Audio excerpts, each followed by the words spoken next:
Hey, it's NPR's Book of the Day. I'm Andrew Limbong. Today is the end of Adaptation Week. We spent the past few days listening to authors whose books got turned into huge movies, and today we're going to end it with a couple of big ones. Later in the show, we'll have the authors of American Prometheus, the book that inspired the box office juggernaut that was Oppenheimer. But first, later this year, George Clooney is coming out with a movie he directed called The Boys in the Boat. It's based on the 2013 book of the same name, but the subtitle gives you a decent handle on what it's about. It reads, 9 Americans and their epic quest for the gold at the 1936 Berlin Olympics. The boys are in the boat because they're rowers, by the way. The book's author, Daniel James Brown, talked to Here and Now's Robin Young back when the book was published, and he really focused on how tight, how in sync this ragtag crew team had to be in order to be successful. In 1936, 9 young oarsmen from the University of Washington transfixed their fellow Americans. Support for NPR and the following message come from Liveright, publishers of Emperor of Rome. Historian Mary Beard, named the world's most famous classicist by The Guardian, chronicles the lives of Caesar, Caligula, Nero, and more. Emperor of Rome, available now. This message comes from NPR sponsor Autograph Collection, part of Marriott Bonvoy. Each of the almost 300 independent hotels in the Autograph Collection are designed to be exactly like nothing else. Visit autographcollection.com to find something unforgettable. And as one writer later said, wiped the smile off of Hitler's watching face as they beat the German crew to win the gold medal in rowing at the Berlin Olympics. Deutschland kommt auf! Meter um Meter! Zu spät! Zu spät! Amerika hat gesiegt! But even before they won the gold, their coaches knew these young men were something special. The boys who had made it this far were rugged and optimistic in a way that seemed emblematic of their Western roots. They were the genuine article, mostly the products of lumber towns, dairy farms, mining camps, fishing boats, and shipyards. They looked, they walked, and they talked as if they had spent most of their lives out of doors. Despite the hard times and their pinched circumstances, they smiled easily and openly. They extended calloused hands eagerly to strangers. They looked you in the eye, not as a challenge, but as an invitation. They joshed you at the drop of a hat. They looked at impediments and saw opportunities. All that, Bowles knew, added up to a lot of potential in a crew. In other words, they were rowers, and they were Americans. That's Daniel James Brown reading from his new book, The Boys in the Boat, which is about rowing, but it's also about America at a certain time and place. And Daniel James Brown joins us in the studio. One writer calls this Chariots of Fire with Oars. Congratulations. Thank you very much. Yeah. So where to start? How about where did you start? A lot of people knew that the African-American Jesse Owens ticked off Hitler right. at those Olympics. I did not know about the Washington State crew. I did not know either, and I had lived in Seattle for about 20 years when I started this. The story literally walked into my living room one afternoon in the form of a woman named Judy Willman. She said that her father was under hospice care living at her home, and she had been reading one of my earlier books to him, and he wondered if he could meet me. So a few days later, I went down to her house and sat down with him. His name was Joe Rance. And he talked a lot about growing up in the Depression. And then he began to talk about this experience he had had of joining the University of Washington's crew and ultimately of going to Berlin in 1936 and rowing against, among others, a German crew in front of Adolf Hitler and other top Nazis. And as I listened to that story, I was mesmerized by it. Yeah. Well, we've heard a little bit about who they were. Set the scene, which is also a character of where they were. Washington State, 1930s, late 20s, so unknown to Easterners that when they finally do begin rowing and come east, people think Seattle is in Washington, D.C. Yeah, people on the East Coast, in some cases, literally didn't know where Seattle was.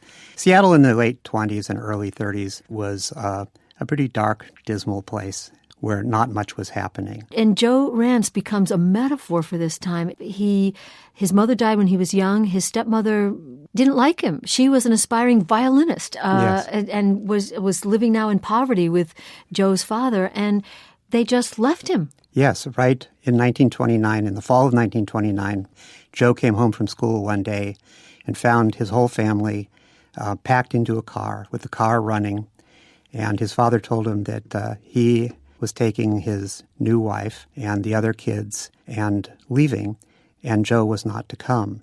And so for quite some time after that, he had to subsist literally by foraging in the woods for mushrooms and berries and poaching salmon from the Dungeness River. Well, but that terrible rejection also may have been what fueled him. He gets to the University of Washington. He doesn't dress well, but he's a hard worker, and Crew will keep him in school. Yeah, exactly. Crew ultimately is his salvation.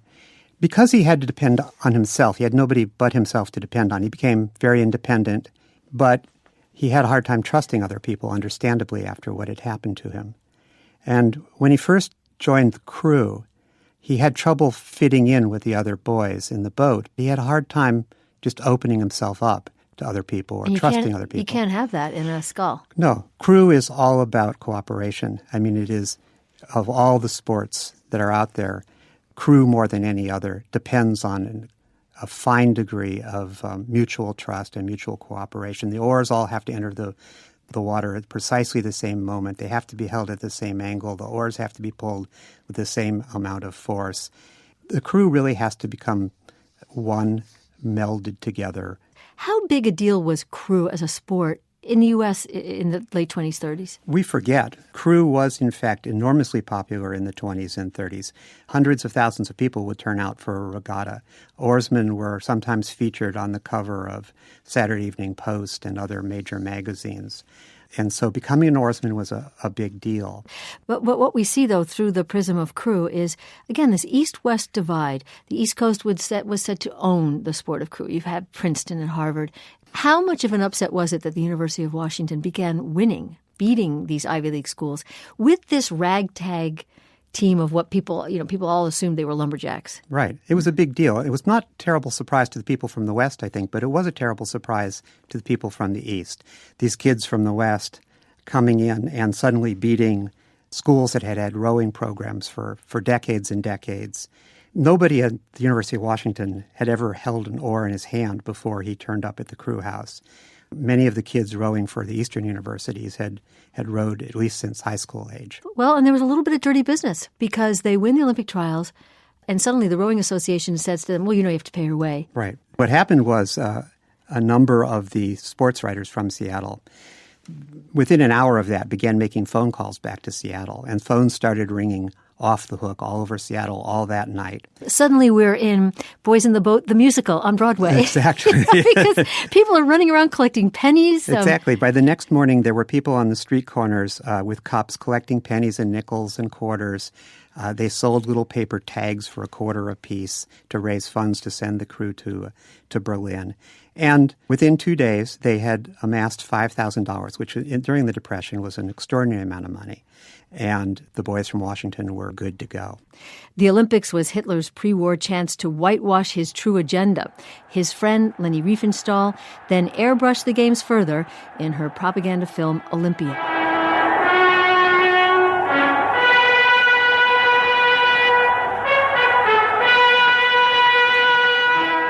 Daniel, pick up the story there, because for your book, you researched the history of Seattle, of boat building, but also of the Berlin Olympics. Your thoughts? I was stunned at the extent to which they transformed Berlin for the sake of appearances. So they swept all the homeless people from the streets. They imprisoned all the gypsies, took them out of their homes in the middle of the night and sent them off to concentration camps from which they never returned.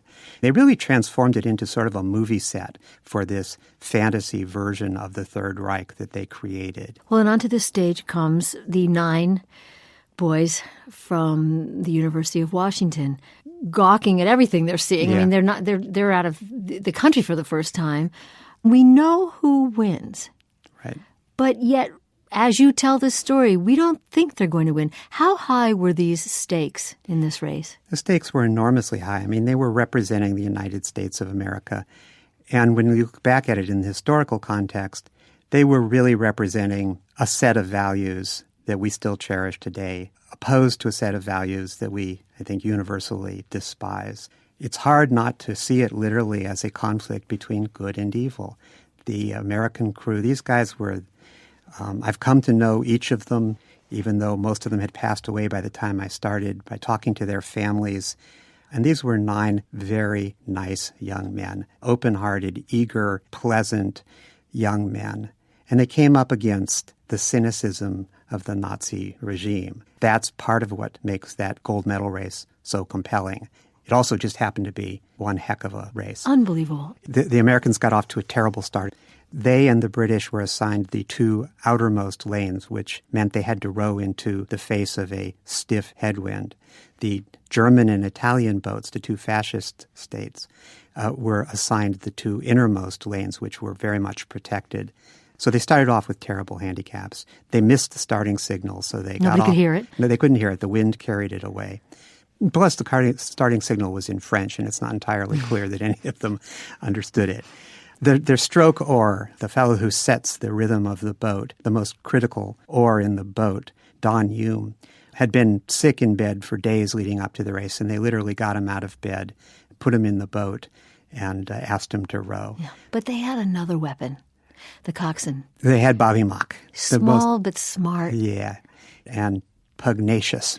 He was a real character. He was 5'7", which is how tall I am, so I identify a lot with Bobby Mock. And like any coxswain, he had the task of ordering around a lot of men who were much bigger than him. But he was very, very good at it. He commanded everybody's respect. And in this race, he scared even the coaches, the University of Washington coaches. He held back so long. He did. And he had a habit of doing this. He had a habit of terrifying the coaches. Washington liked to row from behind, but Bobby Mock would sometimes hold the boat as much as 4 lengths behind, an unreasonable distance from the leaders, and then wear down the other crews by just sitting in place and then turn it on at the end. No. And he kept getting away with it.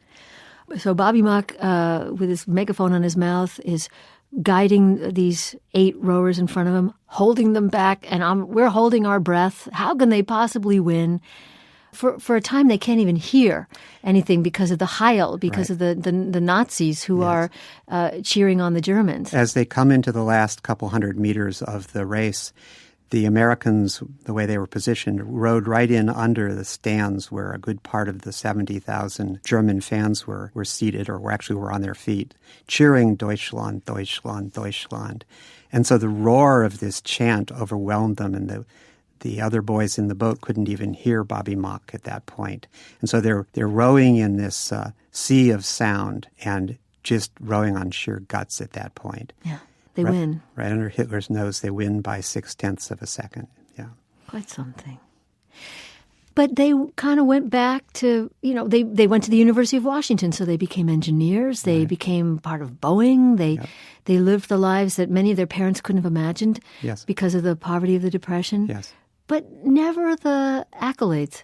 No, there was never, for one thing, they all arrived home in dribs and drabs, so there was never a grand parade or anything like that in Seattle. As they got home that summer, they did what they had always done. They immediately began looking for jobs in order to make it through another year of university at UW. Yeah. What are they, even when they were very old men, what did they tell you about what that was like when they were on the boat and everything was perfect? It was an experience that none of them ever forgot. And the thing that really impressed me was it must have been almost like the kind of experience men in combat have, because it bonded them together. And for the rest of their lives, until they were very old men, until the last 2 of them died, they were almost inseparable.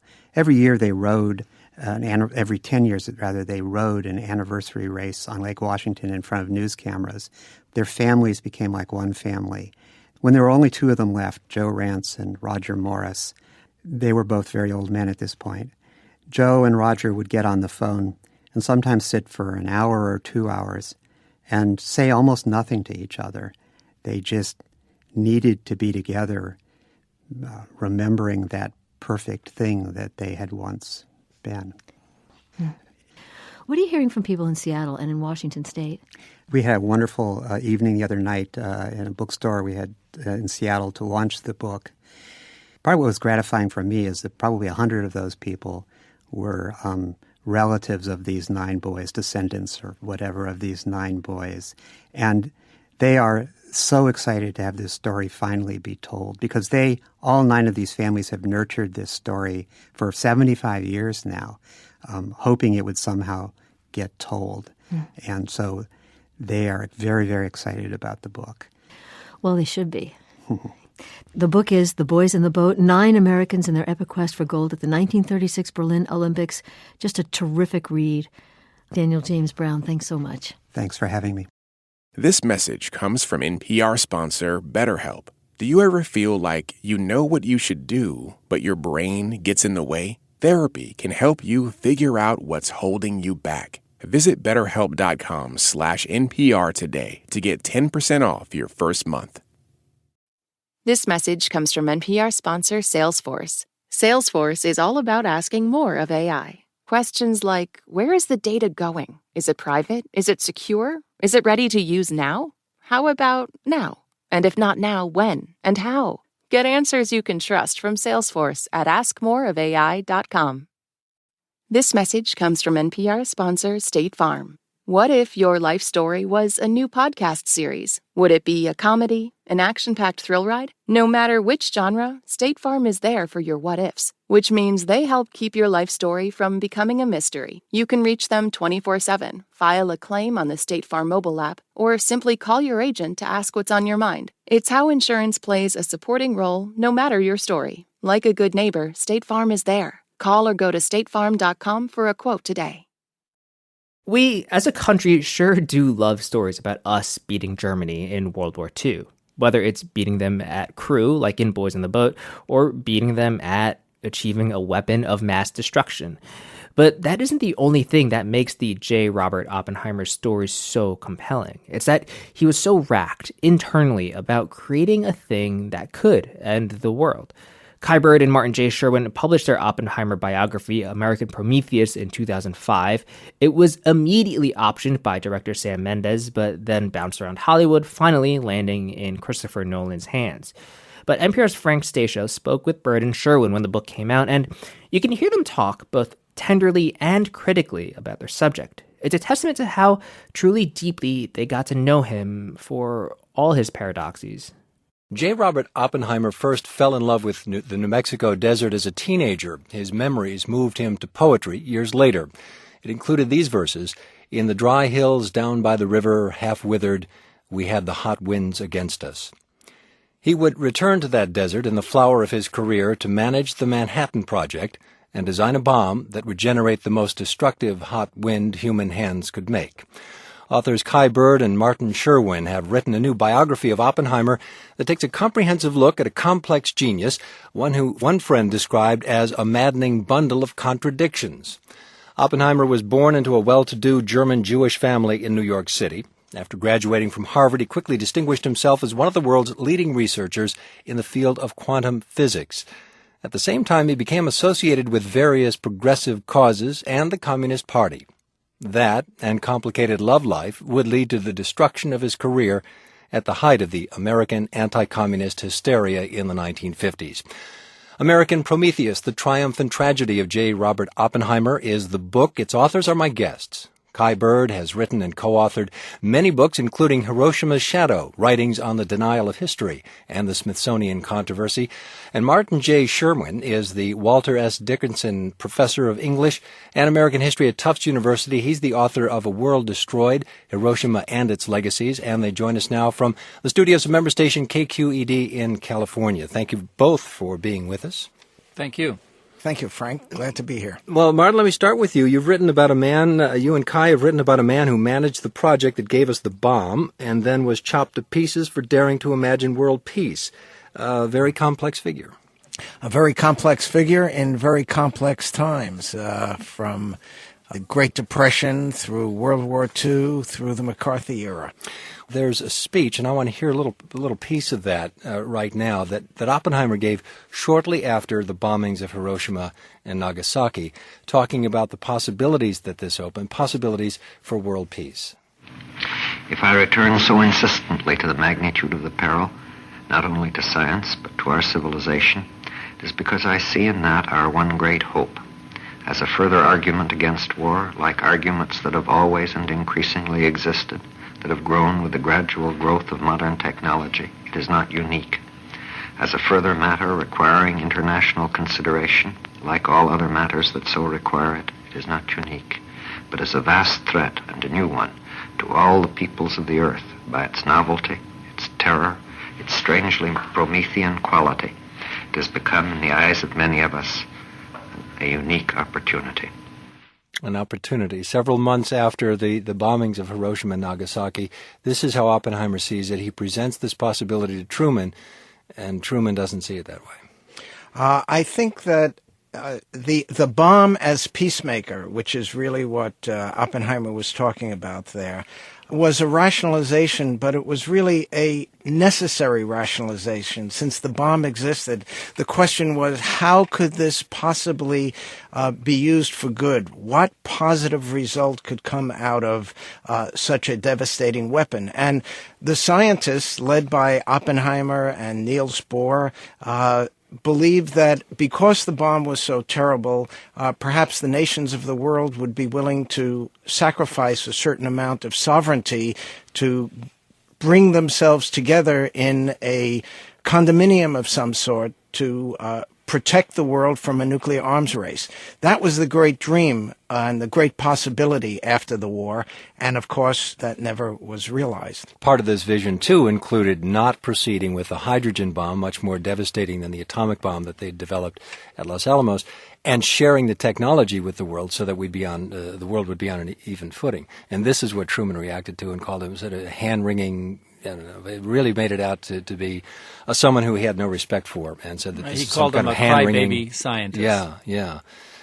So there are two very different reactions to his response to his actions at Los Alamos. How did he feel? Was this a man who went into this with a split mind? He was a patriot. He certainly developed the project. He managed. He attracted many of the scientists to this thing. He was not opposed to the atomic bomb. No, not at all. I mean, during the war, Robert Oppenheimer was the engine that drove the atomic bomb to completion by August of 1945. And that ended up being both a sense of pride and a great burden on his humanistic spirit, because really there were two atomic bomb projects, so to speak, or two phases for the atomic bomb project. The first one, phase one, was to beat the Germans, who they thought were also racing for the bomb. But once the war was over on May 8th, 1945, the second phase was developing the bomb before the war ended and to have it used. And that became a great burden because Robert Oppenheimer learned after the war that the things he had been told about the necessity for the bomb were not necessarily true. For example, he learned that the invasion was not scheduled till November 1st. He learned that in June of 1945, the Japanese had begun efforts to try to arrange a conditional surrender. He learned that the emperor's status was the critical issue. He learned that the Soviets had promised to come in before August 15th, and in fact they did. They came in on August 8th. So he was definitely felt used, so to speak, and in that same speech there's a phrase where he says the atomic bomb was used on an essentially defeated nation. That philosophy and his prior connections with the Communist Party and other progressive movements led to his losing his security clearance in the 1950s. Talk a little bit about that. Yes, well, that's why we call the book American Prometheus, because, of course, Prometheus was the Greek mythical god who stole fire from Zeus and gave it to mankind. And Zeus then punished him for this by chaining him to a cliff and having a giant eagle peck out his liver for 15 generations. And like Oppenheimer gave mankind the fire of the atom, and then he was punished just 9 years later, brought down by the very government whom he had served, and was put on trial in a security hearing that turned into a kangaroo court proceeding, and he was publicly humiliated. His personal life was dragged through the mud, and his security clearance in 1954 was stripped of him, and he became a non-entity for a while. University communities disinvited him from speaking engagements. He became the chief celebrity victim of the McCarthy era. What did the United States lose by essentially exiling Oppenheimer? Had they gotten the best from him? Could they afford to throw him away as they did? Or was there some loss to the scientific community as a result? Well, it was a terrible tragedy. They lost the ability to see the secrets in his mind and the science that he could have developed afterwards. But they did this, the U.S. government did this in 1954 precisely to silence him because he was going public about his attitude towards weapons of mass destruction. That's it for this week on NPR's Book of the Day. If you want more, you can sign up for our newsletter at npr.org/newsletter/books. I'm Andrew Limbong. The podcast is produced by Isabella Gomez Sarmiento and edited by Megan Sullivan. Our founding editor is Petra Mayer. The show elements for this week were produced and edited by Taylor Haney, Shannon Rhodes, Ramtin Arablouei, Rund Abdel Fattah, Jamie York, Lawrence Wu, Lane Kaplan-Levinson, Julie Kane, Kia Miyaka Matisse, Natalie Barton, Megan Sullivan, and myself. Beth Donovan is our managing editor. Thanks for listening.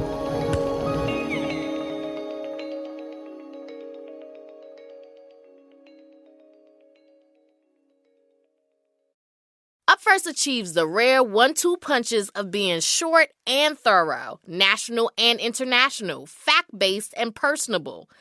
Every morning, we take the 3 biggest stories of the day and explain why they matter. And we do it all in less than 15 minutes. So you can start your day a little more in the know than when you went to sleep.